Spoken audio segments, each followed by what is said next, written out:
students, today we are going to start new chapter number 8, Introduction to Trigonometry.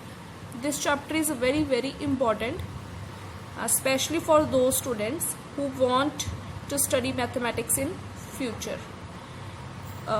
Chapter the importance ਨੂੰ ਦੇਖਦੇ ਹੋਏ ਸੋ ਤੁਸੀਂ ਇਹਨੂੰ ਬਹੁਤ ਹੀ ਧਿਆਨ ਨਾਲ ਕਰਨਾ। ਸਟਾਰਟਿੰਗ ਤੋਂ ਹਰ ਕਨਸੈਪਟ ਨੂੰ ਜੋ ਵੀ ਮੈਂ ਸਮਝਾ ਰਹੀ ਹਾਂ ਧਿਆਨ ਨਾਲ ਸਮਝਣਾ। ਟ੍ਰਿਗਨੋਮੈਟਰੀ ਜਿਹੜਾ ਵਰਡ ਆ ਉਹ ਹੁਣ ਕਿਵੇਂ ਡਰਾਈਵ ਹੋਇਆ। ਜੋ ਟਰਾਈ ਆ ਇਹਦਾ ਮੀਨਸ ਹੁੰਦਾ 3, ਟਰਾਈ ਮੀਨਸ 3, ਕੌਨ ਦਾ ਮੀਨਿੰਗ ਹੈ ਸਾਈਡਸ, ਐਂਡ ਜੋ ਮੈਟਰੀ ਉਹ ਮੈਟਰੋਨ ਤੋਂ ਬਣਿਆ। ਮੈਟਰੋਨ ਮਤਲਬ ਹੁੰਦਾ ਮਈਅਰ, ठीक है। 3 साइड्स मईयर इसे चीज़ को समझ गए होंगे तुसी। ट्रिग्नोमैट्री च आपां ट्राइंगल नूं ही यूज़ करांगे। अगे दी डेफिनेशन है, trigonometry is the study of relationships between the sides and angles of a triangle. Trigonometry study आ रिलेशनशिप फाइंड करन दी between sides and angles of a triangle.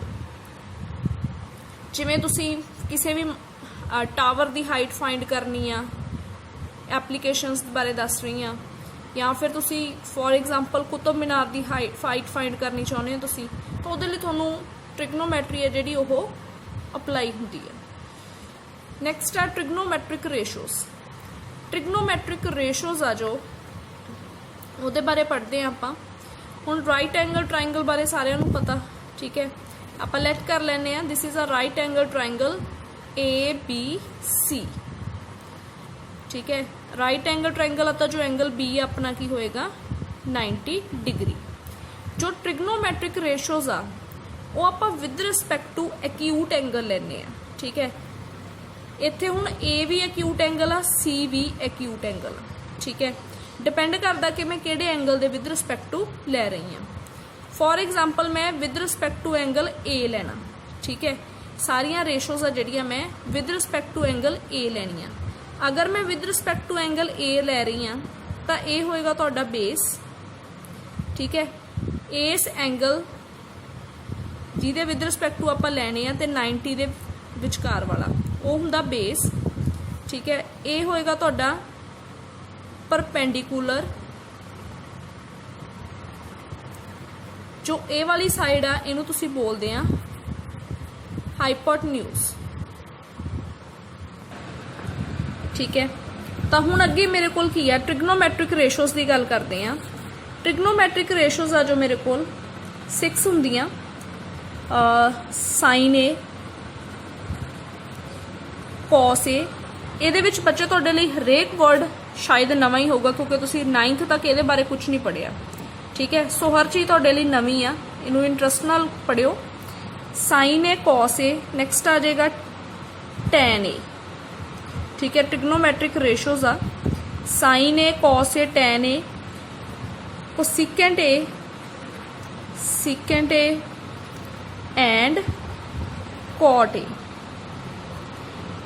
जो ए आ ये इत्थे एंगल डिनोट करता, ठीक है। ए आ जो एंगल डिनोट कर रहा। मैनू अगर थीटा ले लेंदी इस एंगल नूं तां तुसीं इहनूं sine theta, cos theta, tan theta, cosecant theta, secant theta भी लिख सकते सी। ए तो बिना कल्ले साइन का कोई मीनिंग नहीं। सो बी केयरफुल, जिथे भी तुसीं लिखना साइन थीटा, कॉस थीटा, ठीक है, इवें ही लिखना।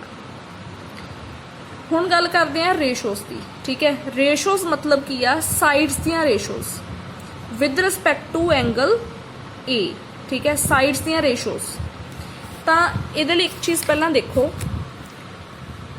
जिहड़ा साइन थीटा वा वो इनवर्स हुंदा कोसेकेंट थीटे दा, ठीक है। साइन थीटा ते कोसेकेंट थीटा वा जो वो एक दूजे दा इनवर्स हुंदे आ, मतलब एक दूजे दे उल्ट हुंदे आ।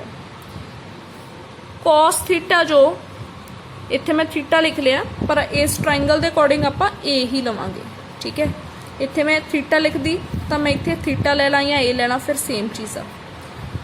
कॉस थीटा जो है किहदा उल्ट हुंदा 1/, सीकेंट थीटा हुंदा कॉस थीटा, सीकेंट थीटे दा उल्ट।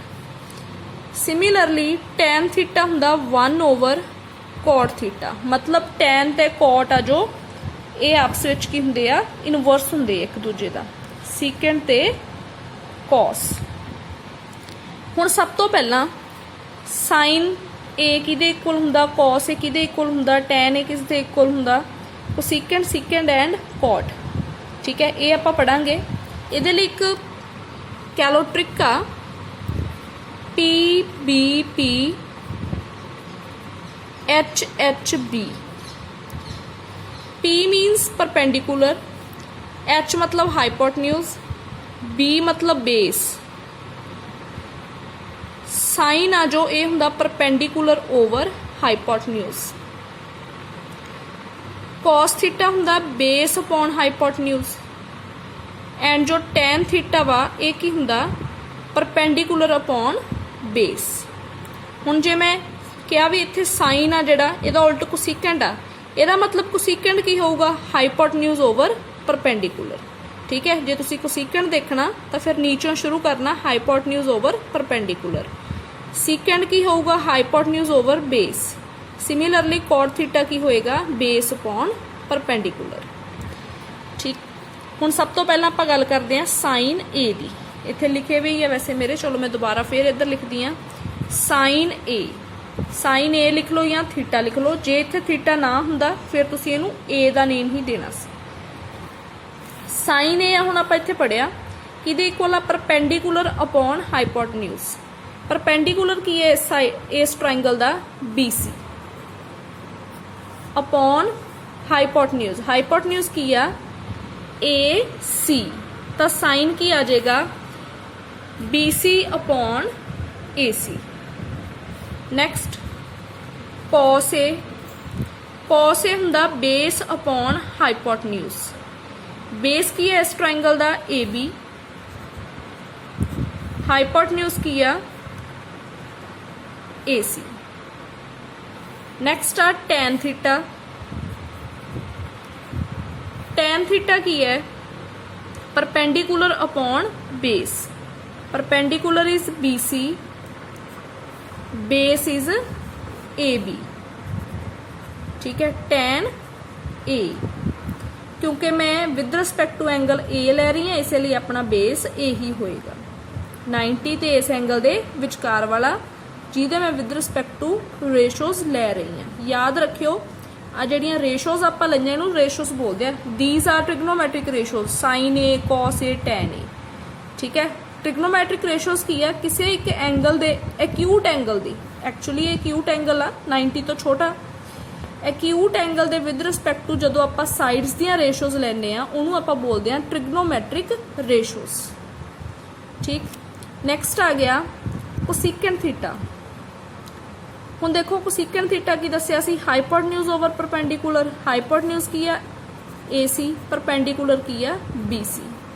जे तुसीं आ तीन भी याद रख ले तो फिर तुहानूं आ याद रख लियो भी साइन दा उल्ट की हुंदा कोसिकेंट, कॉस दा उल्ट सीकेंट, टैन दा उल्ट कॉट। तो हुण देखो जे साइन ए BC ओवर AC आया, कोसिकेंट उहदा उल्ट आ तो की आ जाऊगा AC ओवर BC। ठीक है, तीन भी याद रख लो। तो जदों कोसिकेंट लिखना साइन दा उल्ट कर दो, जदों सीकेंट थीटा लिखना तो ये किहदा उल्ट आ जाएगा कॉस दा, AC over AB। Hypotenuse over base, आ देखो hypotenuse over base. Next cot theta. Cot theta is a inverse of tan theta. ठीक है, AB over BC। AB base upon perpendicular, base upon perpendicular. So these are trigonometric ratios. इन्नी चीज़ तुसी याद रखनी है, सारा कुछ ये लर्न करना पएगा तुहानू। नैक्सट आपां हुण कोई एक क्वेश्चन करते हैं। सब तो पहला आपां इस एक्सरसाइज का क्वेश्चन नंबर 3 करते हैं। फर्स्ट ते सैकेंड क्वेश्चन आपां बाद विच करांगे। मेरे अकॉर्डिंग ये क्वेश्चन जिहड़ा ये वाला 3rd क्वेश्चन है ज़्यादा सिंपल आ, समझ आ जाएगा तुहानू। If sine A equals to 3/4 calculate cos A tan A. जो जिन्ने भी क्वेश्चन होंगे 8.1 दे विच, ठीक है, सब तो पहला तुसीं की करना, ट्राइंगल बनानी है। ठीक है, साइन ए की दिता वा आपां नूं 3/4। ट्राइंगल बना लो। ए एंगल क्या, ठीक है, तो मैं ऑलरेडी दस्सिया होया तुहानूं भी जे तुसीं बेस ए नूं लेना तो एंगल ए इत्थे आएगा। ABC, ठीक है। इस एंगल की गल करते हैं तो ये फिर तुहाडा बेस हो गया, ठीक है। ये परपेंडिकुलर हो गया, ये की हो गया हाइपोटेन्यूज। जदों भी कोई क्वेश्चन करना उपर लिख लिया करो sine cos tan P B P H B, ठीक है। हुण साइन है बच्चे आपां नूं 3/4 गिवन आ, ठीक है। मतलब साइन किहदे इक्वल हुंदा, परपेंडिकुलर अपॉन हाइपोटेन्यूज, है ना। तो इहदा मतलब ये परपेंडिकुलर होएगा, ये की होएगा हाइपोटेन्यूज। तो परपेंडिकुलर कितना आ गया 3, हाइपोटेन्यूज कितना 4। तो परपेंडिकुलर 3 आ गया, हाइपोटेन्यूज 4 आ गया। हरेक क्वेश्चन दे विच तुहानूं इवें 2 साइड्स गिवन होणगियां, ठीक है। थर्ड साइड तुहानूं फाइंड नहीं होएगी। साइन ए देता, कॉस ए टैन ए तुहाडे कोल उन्ने टाइम नहीं फाइंड होएगा जिन्ना टाइम तुसीं किसी ट्राइंगल दियां तीनों साइड्स नहीं फाइंड कर लेंदे। ऑलराइट, हरेक क्वेश्चन दे विच तुहानूं कोई भी 2 साइड्स दित्तियां होणगियां तां थर्ड साइड आ जिहड़ी तुसीं ओह फाइंड करनी है सब तो पहलां, ठीक है। हुण आपां नूं इत्थों पता लग गया भी परपेंडिकुलर अपॉन हाइपोटेन्यूज हुंदा साइन, तां परपेंडिकुलर 3 ले लिया, हाइपोटेन्यूज की ले लिया 4। सब तो पहला काम आपां ए बी फाइंड करनी है, ठीक है। ए बी फाइंड करने दे लई हुण ये राइट एंगल ट्राइंगल आ, तां आपां की करांगे पाइथागोरस थ्योरम यूज करांगे। In right angled triangle ABC by Pythagoras theorem. Pythagoras theorem की हुंदी आ, हाइपोटेन्यूज दा स्केयर आ किहदे इक्वल हुंदा base square plus perpendicular square, ठीक है। हुण हाइपोटेन्यूज दा स्केयर मतलब H square equals to P square plus B square.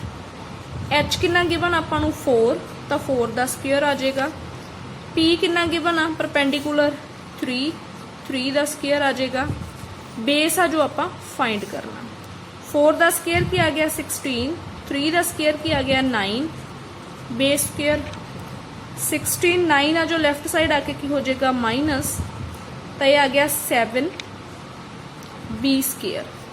हुण B स्केयर इधर आके अंडर रूट हो जाएगा। वैसे प्लस माइनस आउंदा हुंदा, बट एक्चुअली दे विच जिहड़ियां ट्राइंगल दियां ये साइड्स आ ये लेंथ हुंदी है, इसलिए आपां नैगेटिव नहीं लेना। सो B की वैल्यू की आएगी ओनली अंडर रूट 7। ऑलराइट, तो ये वैल्यू आ गई तुहाडे कोल अंडर रूट 7। ये वाली साइड की आ गई अंडर रूट 7। लेंथ करके इत्थे नैगेटिव नहीं आना, सिर्फ पॉजिटिव ही लेना। अदरवाइज अपने कोल पॉजिटिव नैगेटिव दोनों आउंदे हुंदे आ जदों आपां स्केयर आ इधर आके रूट बनदा। सो अपने कोल ये साइड अंडर रूट 7 आ गई, ठीक है। सारियां साइड्स फाइंड हो गई। हुण आपां की फाइंड करना cos A tan A. Cos A किहदे इक्वल हुंदा बेस अपॉन हाइपोटेन्यूज। तो कॉस ए की आ जाएगा तुहाडे कोल बेस अपॉन हाइपोटेन्यूज। बेस की है बच्चे तुहाडा अंडर रूट 7 आया जो आपां फाइंड कीता। हाइपोटेन्यूज पहला ही अपने कोल की सीगा 4। नैक्सट टैन ए फाइंड करना। टैन हुंदा परपेंडिकुलर ओवर बेस, तो टैन ए की आ जाएगा perpendicular over base. Perpendicular is 3, base is under root 7। This is your answer. Next question number 4। 15 cot A equals to 8। 15 cot A किहदे equal given आपां नूं 8 दे। तो देखो हुण cot A दी वैल्यू पहला आएगी तो फिर ही आपां sin A ते secant A फाइंड कर सकते हैं। तो की करना, जो 15 आ लैफ्ट साइड मल्टीप्लाई हो रहा, राइट साइड जाके की हो जाएगा डिवाइड, ठीक है। हुण cot आ किहदा उल्ट हुंदा tan दा, cos दा उल्ट secant हुंदा, sin दा उल्ट cosecant हुंदा। cot A गिवन आ तो सब तो पहला काम अपना की आ ट्राइंगल ड्रॉ करनी, ठीक है। ए एंगल क्या, तो ये एंगल ए ले लेने, बेस आप ये लेना बी सी। हुण cot A 8/15 uh. cot A की हुंदा बेस अपॉन परपेंडिकुलर, तो इट मीनस बेस की आ गया 8, परपेंडिकुलर की आ गया 15। इस क्वेश्चन दे विच सब तो पहला तुसी की करना, पाइथागोरस थ्योरम ला के सब तो पहला तुसी AC साइड फाइंड करनी है, ठीक है। तो तुहाडा हाइपोटन्यूज आ जाएगा, ए साइड फाइंड हो जाएगी, ठीक है। दैन साइन ए किहदे इक्वल हुंदा, परपेंडिकुलर अपॉन हाइपोटन्यूज 15 ओवर जिन्नी भी ए साइड आ गई वो तुहाडा आ जाएगा साइन ए। सीकेंड ए की हुंदा, हाइपोटन्यूज ओवर बेस मतलब कॉस ए दा उल्ट, तो हाइपोटन्यूज ओवर बेस मतलब जो हाइपोटन्यूज आएगा ਉਹਦੇ ओवर 8 वो तुहाडा आंसर आ जाएगा। ਅੱਜ ਤੁਹਾਡੇ ਲਈ ਚੈप्टर जस्ट स्टार्टिंग सी, इस लिए मैं सिर्फ 2 क्वेश्चन ही कराऊंगी, एक टाइप ਦੇ ਹੀ ਆ ਦੋਨੋਂ। ਤੇ ਕੱਲ ਆਪਾਂ ਕਰਾਂਗੇ ਜਦੋਂ ਆਪਾਂ ਬੇਸ ਆ ਜਿਹੜਾ ਇਸ ਐਕਿਊਟ ਐਂਗਲ ਦੇ ਵਿਦ ਰਿਸਪੈਕਟ ਟੂ ਲਵਾਂਗੇ। ਸੋ ਅੱਜ ਲਈ ਇੰਨਾ ਕਾਫੀ ਆ। ਸੋ ਇਹ ਜੋ ਬੇਸਿਕ ਕੰਮ ਕੀਤਾ ਇਹਨੂੰ ਜ਼ਰੂਰ ਤੁਸੀਂ ਧਿਆਨ ਦੇ ਨਾਲ ਕਰ ਲੈਣਾ ਤੇ ਸਾਰੀਆਂ ਚੀਜ਼ਾਂ ਨੂੰ ਲਰਨ ਕਰ ਲੈਣਾ, ਧਿਆਨ ਨਾਲ ਸਮਝ ਲੈਣਾ ਕਿ ਕਿਵੇਂ ਕਿਹੜੀ ਚੀਜ਼ ਆਈ ਆ, क्योंकि चैप्टर अगर स्टार्टिंग तो नहीं आया अगे जाके बिल्कुल नहीं आएगा, नाल दी नाल तुहानू ये काम करना ही पेगा। सो कल आपां नैक्सट करांगे, ये क्वेश्चन तुसीं खुद कंप्लीट करना।